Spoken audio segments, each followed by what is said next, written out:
Welcome to Neetha's taste land. ഞാൻ നീത രാജീവ്.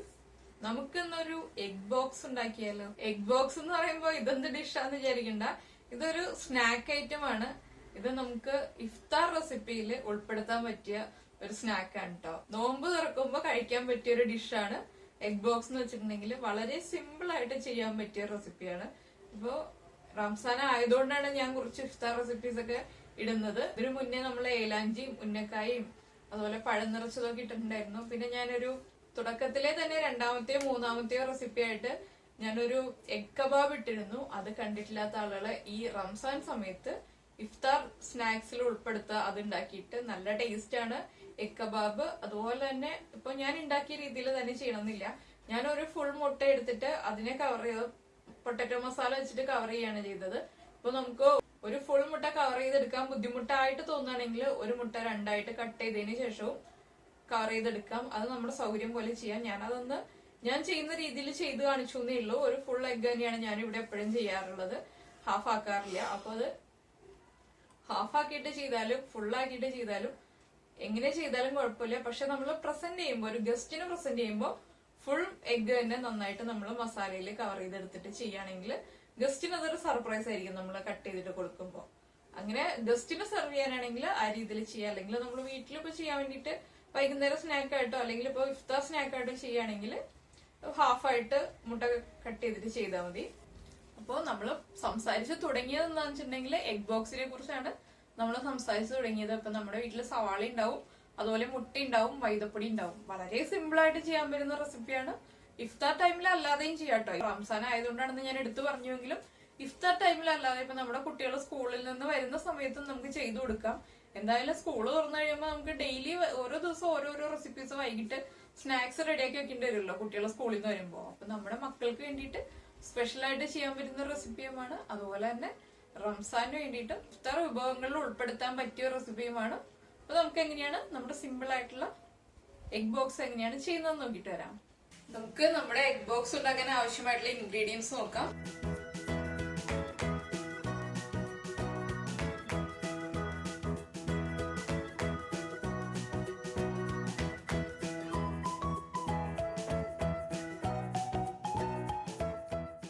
ഞാനിപ്പോ 5 മുട്ട വെച്ചിട്ടാണ് ചെയ്യുന്നത്. അതുകൊണ്ട് 5 മുട്ട പുഴുങ്ങി എടുത്തിട്ടുണ്ട്. ഒരു 3 സവാള ചെറുതായിട്ട് കട്ട് ചെയ്തെടുത്തിട്ടുണ്ട്. അതുപോലെ തന്നെ 2 വലിയ പച്ചമുളകും ഒരു ചെറിയ പീസ് ഇഞ്ചിയും ചോപ്പ് ചെയ്തെടുത്തിട്ടുണ്ട്. വെളുത്തുള്ളി ചേർക്കണം എന്നുണ്ടെങ്കിൽ വെളുത്തുള്ളി ചേർക്കാം. ഈ റെസിപ്പിയിൽ ഇഞ്ചിയും വെളുത്തുള്ളിയും ചേർത്തില്ലെങ്കിലും കുഴപ്പമൊന്നുമില്ല. പിന്നെ നമ്മൾ എടുത്തിട്ടുള്ളത് മൈദപ്പൊടിയാണ്. 1 കപ്പ് മൈദപ്പൊടി. നമ്മളിപ്പോ ആകെ 7 മുട്ട എടുത്തിട്ടുണ്ട്. 5 മുട്ട പുഴുങ്ങി എടുത്തിട്ടുണ്ട്, 2 എണ്ണം പുഴുങ്ങാതെ എടുത്തിട്ടുണ്ട്. പിന്നെ നമ്മൾ എടുത്തിട്ടുള്ളത് കുരുമുളക് പൊടി, കാശ്മീരി ചില്ലി പൗഡർ, മഞ്ഞൾപ്പൊടി, ഗരം മസാല. പിന്നെ ഇതിപ്പോ കുറച്ച് മല്ലിയിലയും കറിവേപ്പിലയും ചെറുതായിട്ട് ചോപ്പ് ചെയ്തെടുത്തതാണ്. അതുപോലെ തന്നെ 5 ബ്രെഡ് സ്ലൈസ് എടുത്തിട്ടുണ്ട്. ബ്രെഡ് സ്ലൈസ് നമുക്ക് ബ്രെഡ് ക്രംസ് ഉണ്ടാക്കാൻ വേണ്ടിയിട്ടാണ്. ആദ്യം നമുക്ക് മസാല പ്രിപ്പയർ ചെയ്തെടുക്കാം. ഇപ്പൊ നമ്മുടെ പാൻ നന്നായിട്ട് ചൂടായിട്ടുണ്ട്. നമുക്ക് കുറച്ച് വെളിച്ചെണ്ണ ചേർക്കാം. ഞാനിപ്പോ വെളിച്ചെണ്ണയിലാണ് ഇതിപ്പോ ചെയ്യുന്നത്. ഇൻഗ്രീഡിയൻസിൽ ഞാൻ വെളിച്ചെണ്ണയും വെള്ളവും ഉപ്പും പറഞ്ഞിട്ടുണ്ടായില്ല. എന്താന്ന് വെച്ചിട്ടുണ്ടെങ്കിൽ എപ്പോഴും കോമൺ ആയിട്ടുള്ള ഇൻഗ്രീഡിയൻസ് ആയതുകൊണ്ടാണ് പറയാതിരുന്നത്. ഇതിലേക്ക് ഇപ്പൊ ഞാനൊരു കാര്യം ചേർക്കുന്നുണ്ട്. അതും ഓപ്ഷണലാണ്, ആവശ്യമുണ്ടെങ്കിൽ ചേർത്താൽ മതി. അതുകൊണ്ടാണ് അതും ഇൻഗ്രീഡിയന്റ് ആയിട്ട് പറയാതിരുന്നത്. കുറച്ച് പെരിഞ്ജീരകം ചേർക്കുന്നുണ്ട്. പെരിഞ്ജീരകത്തിന്റെ ഫ്ലേവറും ടേസ്റ്റും ഒക്കെ ഇഷ്ടമുള്ള ആളുകൾ മാത്രം ചേർക്കുക. ചേർത്തില്ലെങ്കിലും കുഴപ്പമില്ല. പെരിഞ്ജീരകം ഒന്ന് ചെറുതായിട്ടൊന്ന് ചൂടായി തുടങ്ങുമ്പോൾ, അല്ലാതെ അങ്ങ് കരിഞ്ഞു പോകാനുള്ള സമയം കൊടുക്കരുത്. ചെറുതായിട്ടൊന്ന് ചൂടായി തുടങ്ങുമ്പോൾ നമ്മൾ കട്ട് ചെയ്ത് വെച്ചിരിക്കുന്ന ഓണിയൻസും ഗ്രീൻ ചില്ലിയും ജിഞ്ചറും ചേർക്കാം. ഗാർലിക് ചേർക്കുന്നുണ്ടെങ്കിൽ ഗാർലിക്കും കൂടി ചേർക്കാം. ഇതിലേക്ക് കുറച്ച് ഉപ്പ് ചേർത്തിട്ട് നമുക്ക് നന്നായിട്ടൊന്ന് സോട്ട് ചെയ്തെടുക്കാം. അല്ലാതെ അങ്ങ് കളർ ചേഞ്ച് ആയി പോകണ്ട, ഓണിയൻസിന്റെ കളറോ അല്ലാതെ ബ്രൗൺ ആയി പോകണ്ട. അതിന് മുന്നേ ഉള്ള ഒരു പാകത്തിൽ നമ്മൾ സോട്ട് ചെയ്തെടുക്കുക. നന്നായിട്ട് സോട്ടായി വരട്ടെ. ഇപ്പൊ നമ്മുടെ ഓണിയൻസ് നന്നായിട്ട് സോട്ടായി വന്നിട്ടുണ്ട്. ഞാനിപ്പോ ഇതിലേക്ക് കുറച്ച് വെളിച്ചെണ്ണ ചേർക്കാൻ പോവാണ്. ആദ്യം ചേർത്ത വെളിച്ചെണ്ണ കൂടാതെ ഇപ്പൊ കുറച്ച് വെളിച്ചെണ്ണ ചേർക്കാൻ പോവാണ്. എന്താണെന്ന് വെച്ചാൽ നമ്മുടെ പൊടികളൊന്ന് കുക്കായി വരാൻ ആവശ്യമായിട്ടുള്ള വളരെ കുറച്ച് വെളിച്ചെണ്ണ ചേർക്കുക. വെളിച്ചെണ്ണ കുറവായിട്ട് തോന്നുകയാണെങ്കിൽ മാത്രം ചേർത്താൽ മതി കേട്ടോ. കുറച്ച് പെപ്പർ പൗഡർ ആഡ് ചെയ്യാം. ഞാനിപ്പോൾ ഒരു 1/2 ടീസ്പൂൺ പെപ്പർ പൗഡർ ആഡ് ചെയ്യുന്നുണ്ട്. 1/4 ടീസ്പൂൺ മഞ്ഞൾപ്പൊടി, 1/2 teaspoon garam masala, 1/2 teaspoon Kashmiri chilli powder. ഇതിപ്പോൾ നമ്മൾ പച്ചമുളക് 2 വലിയ പച്ചമുളക് ചേർത്തിട്ടുണ്ട്. പച്ചമുളകിന്റെ എരിവാണ് കൂടുതൽ ഇഷ്ടം എന്നുണ്ടെങ്കിൽ നമ്മൾ മുളക് പൊടി കുറയ്ക്കുക, അല്ലെങ്കിൽ പെപ്പർ പൗഡർ കുറയ്ക്കുക. ഏതാണോ നമുക്ക് ഇഷ്ടം അതുപോലെ നമുക്ക് ചെയ്യാം. പൊടികളൊന്ന് നന്നായിട്ട് സോട്ടായി വരട്ടെ. ഞാനിപ്പോൾ ലോ ഫ്ലെയിമിൽ വെച്ചിട്ടാണ് സോട്ട് ചെയ്തെടുക്കുന്നത്. ഇപ്പൊ നമ്മൾ ഈ ഓണിയൻസ് സോട്ട് ചെയ്യുന്ന ടൈമിൽ തന്നെ നമുക്കിപ്പോൾ പാൻ കേക്കിനുള്ള ബാറ്റർ റെഡിയാക്കി എടുക്കാം കേട്ടോ. അപ്പൊ ഞാൻ പാൻ കേക്ക് ഉണ്ടാക്കുന്നത് കാണിക്കുന്നില്ല. എന്താണെന്ന് വെച്ചിട്ടുണ്ടെങ്കിൽ പാൻ കേക്ക് ഉണ്ടാക്കാൻ എല്ലാവർക്കും അറിയാവുന്നതാണ്. അപ്പൊ നമ്മളെ കൊണ്ട് കഴിയാവുന്ന അത്ര തിന്നായിട്ടുള്ള പാൻ കേക്ക്സ് റെഡിയാക്കി എടുക്കാം. അപ്പൊ നമ്മുടെ പൊടികളുടെ ഒരു റോ സ്മെല്ലൊന്ന് മാറി വന്നിട്ടുണ്ട്. ഇതിലേക്ക് നമ്മൾ ചോപ്പ് ചെയ്ത് വെച്ചിരിക്കുന്ന മല്ലിയിലയും വേപ്പിലയും ചേർക്കാം.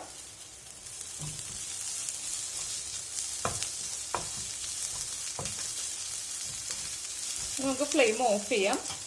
നമ്മുടെ ഈ മസാല ഒന്ന് നന്നായിട്ട് ചൂട് മാറി വരട്ടെ.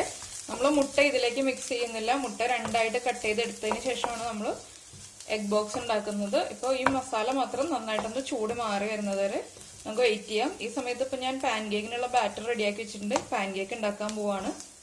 നമ്മുടെ എഗ് ബോക്സിന്റെ മസാല നന്നായിട്ട് ചൂട് മാറി വന്നിട്ടുണ്ട്. അതുപോലെ തന്നെ നമ്മൾ മുട്ട രണ്ടായിട്ട് കട്ട് ചെയ്ത് വെച്ചിട്ടുണ്ട്. പാൻ കേക്ക് എടുത്ത് വെച്ചിട്ടുണ്ട്. പിന്നെ എടുത്തിട്ടുള്ളത് ഇതിപ്പോ കുറച്ച് മൈദ വെള്ളം ചേർത്തിട്ട് മിക്സ് ചെയ്തെടുത്തതാണ്. ഇതിലൊന്നും ചേർത്തിട്ടില്ല, വെള്ളം മാത്രം ചേർത്തിട്ട് മിക്സ് ചെയ്തെടുത്തതാണ്. പിന്നെ ഞാൻ എടുത്തിട്ടുള്ളത് 2 മുട്ട ബീറ്റ് ചെയ്തെടുത്തിട്ടുണ്ട്. അപ്പൊ ഈ ഒരു തിക്നെസ്സിലാണ് പാൻ കേക്ക് റെഡിയാക്കി എടുത്തിട്ടുള്ളത്. വല്ലാതെ തിക്കായിട്ടല്ല, വല്ലാതെ തിന്നായിട്ടും അല്ല. അത് നമുക്ക് പാൻ കേക്കിന്റെ സെന്ററിലേക്ക് കുറച്ച് മസാല വെച്ചു കൊടുക്കാം.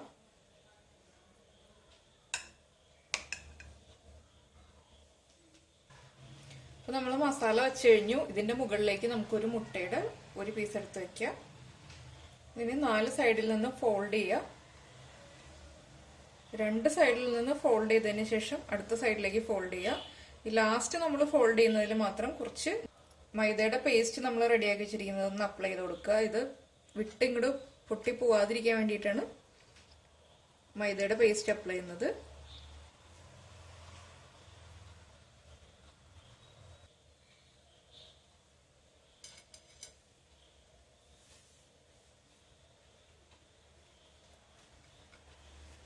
ഇതുപോലെ കവർ ചെയ്തെടുക്കുക. കണ്ടോ, എല്ലാ പാൻ കേക്ക്സും ഇതുപോലെ ബോക്സ് ആക്കിയതിന് ശേഷം റെഡിയാക്കി എടുത്തിരിക്കുന്ന ഈ ബോക്സ് നമ്മൾ ബീറ്റ് ചെയ്ത് വെച്ചിരിക്കുന്ന മുട്ടയിലേക്ക് ഡിപ്പ് ചെയ്യുക.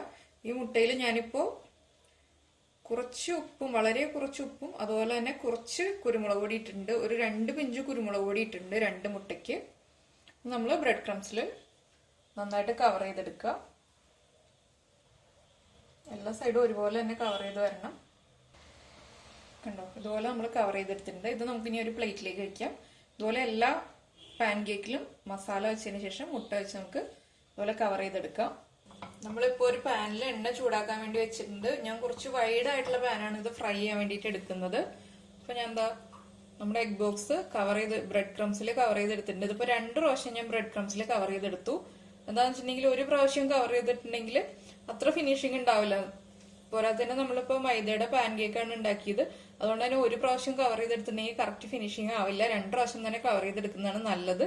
അതുപോലെ തന്നെ നമ്മൾ ബ്രെഡ് ക്രംസ് യൂസ് ചെയ്യുമ്പോൾ ബ്രെഡ് നമ്മൾ വാങ്ങിച്ചിട്ട് ബ്രെഡ് ക്രംസ് റെഡിയാക്കി എടുക്കുകയാണെങ്കിൽ ഇന്നുള്ള ബ്രെഡ് നമ്മൾ പുതിയതായിട്ട് കിട്ടുന്ന അന്നുള്ള ബ്രെഡ് യൂസ് ചെയ്യരുത്. ഇന്നത്തെ ഡേറ്റിലുള്ള ബ്രെഡ് നമ്മൾ ബ്രെഡ് ക്രംസ് ഉണ്ടാക്കാൻ വേണ്ടി യൂസ് ചെയ്യരുത്. തലേ ദിവസത്തെ ബ്രെഡ് മാത്രം യൂസ് ചെയ്യുക. ഇല്ലാന്ന് വെച്ചിട്ടുണ്ടെങ്കിൽ ബ്രെഡ് വല്ലാതെ സോഫ്റ്റ് ആയിരിക്കും. നമ്മൾ ഉദ്ദേശിക്കുന്ന ടെക്സ്ചർ ആയിരിക്കില്ല നമ്മുടെ ഡിഷ് ഫ്രൈ ചെയ്തൊക്കെ വരുമ്പോൾ കിട്ടുന്നത്. അപ്പൊ അത് നമ്മൾ എപ്പോഴും ശ്രദ്ധിക്കുക. അന്നുള്ള ഡേറ്റിലുള്ള ബ്രെഡ് ഒരിക്കലും യൂസ് ചെയ്യാതിരിക്കുക. തലേ ദിവസത്തെ ഡേറ്റിലുള്ള ബ്രെഡ് മാത്രം നമ്മൾ യൂസ് ചെയ്യുക. അത് നമ്മൾ വീട്ടിൽ ബ്രെഡ് വാങ്ങിച്ചിട്ട് പൊടിച്ചെടുക്കുകയാണെങ്കിലുള്ള കാര്യമാണ് ഞാൻ പറഞ്ഞത്. പിന്നെ നമ്മുടെ എണ്ണ നന്നായിട്ട് ചൂടായി വരട്ടെ. അപ്പൊ നമ്മുടെ എണ്ണ നന്നായിട്ട് ചൂടായിട്ടുണ്ട്. ഇതിലേക്ക് നമുക്ക് റെഡിയാക്കി വെച്ചിരിക്കുന്ന എഗ് ബോക്സ് ഓരോന്നായിട്ട് എടുത്ത് പതുക്കെ വെച്ചു കൊടുക്കുക. കൈ പൊള്ളിക്കാതെ വെച്ചു കൊടുക്കുക. ഞാനിപ്പോ ഒരു 4 എണ്ണമാണ് ഒരുമിച്ച് ഫ്രൈ ചെയ്തെടുക്കുന്നത്. അതിനുശേഷമാണ് അടുത്ത ബാച്ച് ഫ്രൈ ചെയ്തെടുക്കുന്നുള്ളൂ. അപ്പോൾ ആദ്യത്തെ ബാച്ച് ഇട്ടതിന് ശേഷം നമ്മൾ ലോ ഫ്ലെയിമിൽ വെച്ചിട്ട് ഫ്രൈ ചെയ്യുക. എന്താണെന്ന് വെച്ചിട്ടുണ്ടെങ്കിൽ നമ്മുടെ ബ്രെഡ് ക്രംസ് മാത്രം കുക്കാവാനുള്ളൂ, ബാക്കിയെല്ലാം കുക്ക് ആയതാണ്. അതുകൊണ്ട് തന്നെ വേഗം തന്നെ കളർ ചേഞ്ച് ആവും. ലോ ഫ്ലെയിമിൽ വെച്ചിട്ട് മാത്രം ഫ്രൈ ചെയ്യുക. ഇതിന്റെ മുകൾ ഭാഗത്തേക്ക് നമ്മൾ പതുക്കെ എണ്ണ ഇങ്ങനെ കുറച്ചായിട്ട് ഒഴിച്ചു കൊടുക്കാൻ പറ്റുകയാണെങ്കിൽ അങ്ങനെ ഒഴിച്ചു കൊടുക്കുക. നമ്മൾ ബ്രെഡ് ക്രംസ് യൂസ് ചെയ്തിട്ട് ഫ്രൈ ചെയ്യുമ്പോൾ എപ്പോഴും ലോ ഫ്ലെയിമിൽ വെച്ചിട്ട് ഫ്രൈ ചെയ്യുന്നതാണ് നല്ലത്. ഇല്ലാന്നുണ്ടെങ്കിൽ നമ്മുടെ ബ്രെഡ് ക്രംസ് വേഗം തന്നെ കരിഞ്ഞു പോവും. അതൊന്ന് എപ്പോഴും ശ്രദ്ധിക്കുക. ഒരു സൈഡ് ഫ്രൈ ആയി കഴിയുമ്പോൾ നമുക്ക് അടുത്ത സൈഡിലേക്ക് തിരിച്ചിടാം. അപ്പൊ നമ്മുടെ എഗ് ബോക്സ് ഒരു സൈഡ് ഫ്രൈ ആയിട്ടുണ്ട്. ലൈറ്റ് ആയിട്ടൊന്ന് ഫ്രൈ ആയി കഴിയുമ്പോൾ നമ്മളൊന്ന് തിരിച്ചിടുക. അല്ലാതെ കളർ ചേഞ്ച് ആയി പോവണ്ട, കട്ട്ലറ്റിന്റെ പോലത്തെ ഒരു കളറിലേക്കൊന്നും വരണ്ട. ലൈറ്റ് ആയിട്ടൊന്ന് നമ്മുടെ ബ്രെഡ് ക്രംസിന്റെ കളർ ഒന്ന് ചേഞ്ച് ആയി വന്നാൽ മതി. വല്ലാതെ നമ്മളിപ്പോ കട്ട്ലറ്റ് ഒക്കെ ഫ്രൈ ചെയ്തെടുക്കുന്ന പോലെ ഫ്രൈ ചെയ്തെടുക്കണ്ട. ഇതുപോലെ ഒരു ഷെയ്ഡ് വന്നാൽ മതി. രണ്ട് സൈഡും ഒരേ കളറിലായി വരുന്നത് വരെ നമ്മൾ ലോ ഫ്ലെയിമിൽ വെച്ചിട്ട് തന്നെ ഫ്രൈ ചെയ്തെടുക്കുക. നമ്മൾ 2 പ്രാവശ്യം കവർ ചെയ്തതുകൊണ്ട് തന്നെ ഒരിക്കലും നമ്മുടെ പാൻ കേക്ക് പൊട്ടിപ്പോവുകയോ. ഇപ്പൊ ഞാനൊരു കാര്യം പറയാം, പാൻ കേക്ക് തിന്നായിട്ട് ഉണ്ടാക്കാൻ പറഞ്ഞ എന്താണെന്ന് വെച്ചിട്ടുണ്ടെങ്കിൽ നമ്മൾ നമ്മുടെ പാൻ കേക്കിന് കുറച്ച് തിക്നെസ് ഉണ്ടെന്നുണ്ടെങ്കിൽ നമ്മൾ ഉദ്ദേശിക്കുന്ന പോലെ പാൻ കേക്ക് മടക്കി എടുക്കാൻ പറ്റില്ല. മടക്കി എടുത്തു കഴിയുമ്പോൾ പൊട്ടിപ്പോവും. അതുകൊണ്ടാണ് പാൻ കേക്കിന്റെ തിക്നെസ് കുറച്ചുണ്ടാക്കാന്ന് ഞാൻ ആദ്യമേ പറഞ്ഞത്. ഇല്ലാന്നുണ്ടെങ്കിൽ നമുക്ക് കറക്റ്റ് ആയിട്ട് അതൊന്ന് മടക്കി എടുക്കാൻ പറ്റില്ല. ഒരു സൈഡിൽ ഇപ്പൊ നമ്മൾ മസാലയും മുട്ടയും എല്ലാം ചേർത്തിട്ട് വെച്ച് കഴിഞ്ഞിട്ട് മടക്കി എടുക്കുമ്പോൾ ഒരു സൈഡൊക്കെ പൊട്ടിപ്പോവും. പിന്നെ നമുക്കതൊന്നും ചെയ്യാൻ പറ്റില്ല. വീണ്ടും പാൻ കേക്ക് ഉണ്ടാക്കി എടുക്കേണ്ടി വരും. അപ്പൊ നമ്മൾ എപ്പോഴും പാൻ കേക്ക് തിന്നായിട്ട് തന്നെ ഉണ്ടാക്കുക. പാൻ കേക്ക് ഉണ്ടാക്കുന്നത് ഇപ്പൊ എങ്ങനെയാണെന്ന് എല്ലാവർക്കും അറിയാലോ. ഞാനിപ്പോ ഏലാഞ്ചി ഉണ്ടാക്കിയപ്പോ പാൻ കേക്ക് ഉണ്ടാക്കുന്നത് കാണിച്ചിരുന്നു. അപ്പോൾ അത് കണ്ടു കഴിഞ്ഞിട്ടുണ്ടെങ്കിൽ നമ്മുടെ ഏലാഞ്ചി കണ്ടിട്ടുണ്ടെങ്കിൽ പാൻ കേക്ക് എങ്ങനെയാണ് ഉണ്ടാക്കുന്നതെന്ന് അറിയാൻ പറ്റും. പിന്നെ ഇതിപ്പോ പാൻ കേക്കിൽ മഞ്ഞൾപ്പൊടി ചേർത്തിട്ടൊക്കെ ചെയ്യണമെങ്കിൽ ചെയ്യാം. നമ്മളിപ്പോ സാധാരണ പോലെ ചെയ്തു എന്ന് മാത്രമേ ഉള്ളൂ. പിന്നെ പാൻ കേക്ക് ഉണ്ടാക്കുമ്പോൾ നമ്മുടെ പാനിൽ കുറച്ച് എണ്ണ തടവിയതിന് ശേഷം പാൻ കേക്ക് ഉണ്ടാക്കുകയാണെങ്കിൽ പാനിൽ നിന്നും എളുപ്പത്തിൽ തന്നെ വിട്ടുവരും. അതുപോലെ തന്നെ നമുക്ക് പ്ലേറ്റിൽ എടുത്ത് വെക്കാനും എളുപ്പമായിരിക്കും. പിന്നെ ഞാൻ പറഞ്ഞിരുന്നു, നമ്മൾ പാൻ കേക്ക് ഉണ്ടാക്കിയതിന് ശേഷം പ്ലേറ്റിൽ മേലെ അടുക്കി വെക്കരുത്. ഇപ്പൊ നമ്മൾ ചപ്പാത്തിയൊക്കെ ഉണ്ടാക്കി വെക്കുന്ന പോലെ അടുക്കി വെക്കരുത്. സ്പ്രെഡ് ചെയ്ത് തന്നെ വെക്കുക, അല്ലെങ്കിൽ തമ്മിൽ ഒട്ടി പോവരുത്. നമ്മുടെ എഗ് ബോക്സ് ഒരെണ്ണം റെഡി ആയിട്ടുണ്ട്. കണ്ടോ, ഈ സൈഡും റെഡി ആയിട്ടുണ്ട്. ഒന്നുകൂടി ആ സൈഡിന്റെ കളർ ഒന്ന് ചേഞ്ച് ആയി വരുമ്പോൾ നമുക്ക് എണ്ണയിൽ നിന്ന് മാറ്റാം. നമ്മുടെ എഗ് ബോക്സ് റെഡി ആയിട്ടുണ്ട്. നമുക്കിത് എണ്ണയിൽ നിന്ന് മാറ്റാം. ഒരു കിച്ചൺ പേപ്പറിലേക്ക് മാറ്റി വെക്കാം. ചൂട് കുറഞ്ഞതിന് ശേഷം നമ്മളൊന്ന് കട്ട് ചെയ്യുക. ഇല്ലാന്നുണ്ടെങ്കിൽ നമുക്ക് കട്ട് ചെയ്തെടുക്കാൻ ബുദ്ധിമുട്ടായിരിക്കും. ചൂടോടെ തന്നെ കട്ട് ചെയ്യുമ്പോൾ അതിന്റെ ഷേപ്പ് ഒക്കെ നഷ്ടപ്പെടും. ഒന്ന് ചൂട് കുറയാൻ വേണ്ടി വെയിറ്റ് ചെയ്യാം. അതിനുശേഷം നമുക്ക് കട്ട് ചെയ്തെടുക്കാം.